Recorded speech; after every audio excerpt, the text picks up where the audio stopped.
12.3 비상계엄 당시 국무총리와 국무위원들에게 줄 지시사항을 만들어놨다던 김용현 전 국방부 장관의 증언. 3명, 넷, 5, 6, 한 6장, 7장 정도 될 것 같습니다. 기재부 장관뿐만이 아니고 네. 외교부 장관도 있었고 또 그 경찰청장, 또 국무총리. 네. 아, 총리 것도 있었습니까? 예. 그래서 행안부 것도 행안부 장관도 있었고. 네. 최상목 전 경제부총리와 조태열 전 외교부 장관은 문건을 받았다는 걸 인정했고 이상민 전 행안부 장관은 멀리서 특정 언론사에 대한 단전단수 문건을 보기만 했다고 주장하다 구속됐습니다. 하지만 이들을 이끌며 행정부를 통할하는 한덕수 전 국무총리는 증인 선서를 하고도 문건을 받은 적이 없다고 주장했습니다. 증인은 그 당시 특별한 문건 받은 사실이 없습니까? 저는 특별한 문건을 받은 사실이 없습니다. 자신이 계엄 포고문을 보낸 것으로 추정되는 대통령실 내부 CCTV가 확보된 뒤에야 윤석열 전 대통령으로부터 문건을 받았다고 진술하며 위증 혐의를 인정했습니다. 절차적 문제로 위증죄 적용을 피했지만 국회 발언에도 거짓이 섞여 있었다는 것 역시 드러났습니다. 총리님, 그 포고문은 있었습니까, 자리에 그러면? 저는 보지 못했습니다. 전혀 논의도 없었고요.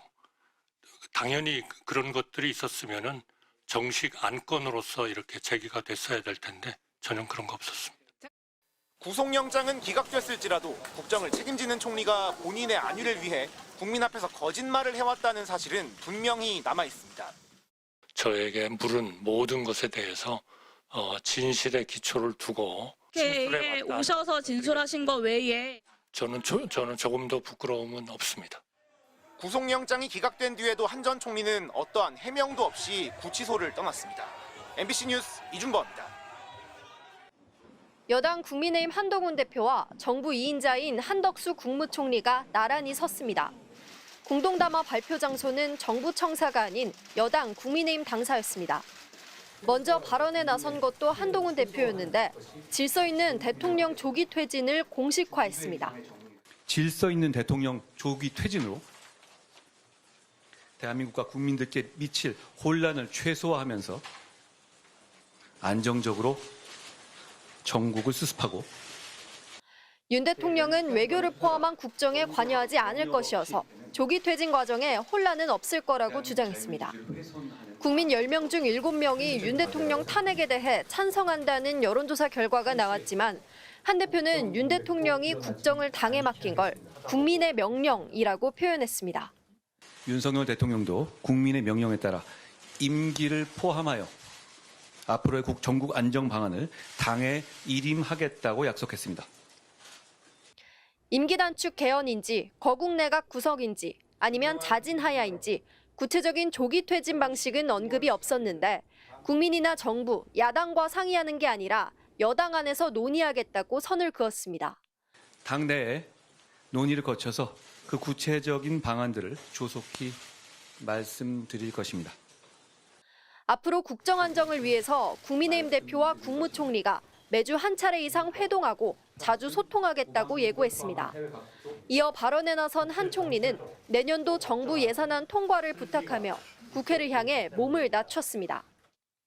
여야 협의를 통한 국회 운영 등으로 경청과 타협, 합리와 조정이 뿌리내리기를 희망합니다. 정부가 먼저 몸을 낮추고 협조를 구하겠습니다. 국정 운영도 예산안 통과도 192석 거대 야권의 협조가 절대적으로 필요하지만 야당에 대해서는 예산안 통과를 요구하면서 2번 언급한 게 전부였습니다. MBC 뉴스 김정우입니다. 이선출 권력들이 지지들이 앞뒤로 감사합니다. 제가 만듭니다.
돌아가셔서 참배하셔야 됩니다.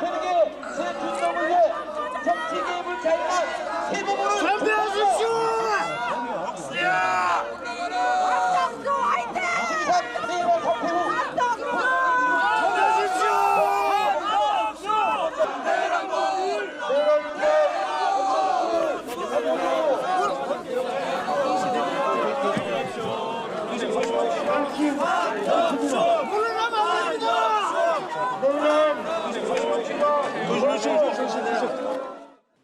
위헌적으로 이뤄진 비상계엄 닷새 만인 지난해 12월 8일 한덕수 당시 국무총리는 돌연 한동훈 국민의힘 대표와 함께 공동 담화에 나섰습니다.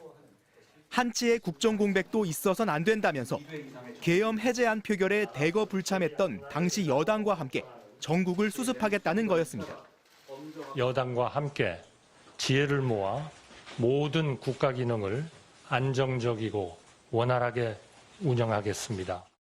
그 국정 공백을 불러일으킨 계엄 당시 총리로서 무엇을 했냐는 질책에는 구체적인 답을 피했습니다. 이러한 계엄의 문제는 사실 국무총리를 좀 벗어나 있는 그런 현실적인 상황이었다는 말씀을 드립니다. 윤 전 대통령 탄핵 소추로 권한대행을 맡은 뒤에는 비상계엄이 잘못된 것이었다면서도 정작 국회에서 통과된 내란 특검법을 처리하지 않는 모순된 행보를 보였습니다. 앞건은 여야 합의로 추천한 헌법재판관 3명을 임명하지 않은 거였습니다. 저는 헌법재판관 임명을 보류하겠습니다. 여야가 합의하여 안을 제출하시면 즉시 헌법재판관을 임명하겠습니다. 이에 따라 9명 중 3명의 자리가 비면서 재판관 6명 중 1명만 반대해도 윤 전 대통령의 탄핵이 기각되는 상황이 한동안 유지됐습니다.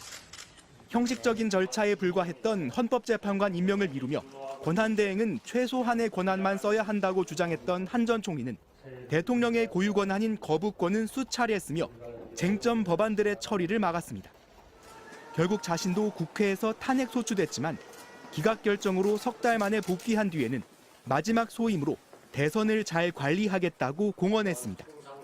다음 정부가 차질 없이 출범할 수 있도록 차기 대통령 선거 관리에 최선을 다하겠습니다. 이후 계속되는 국민의힘의 차출론에 모호한 태도를 이어가다 공직자 사퇴 시한을 사흘 앞두고 돌연 대권 도전을 선언했습니다. 저도 호남 사람입니다. 서로 사랑해야 합니다. 아껴야 합니다. 하지만 김문수 국민의힘 후보와의 단일화에만 매달리더니 한밤 후보 교체 파동 끝에 결국 9일 만에 물러났습니다. 응원과 질책을 무겁게 받아들입니다.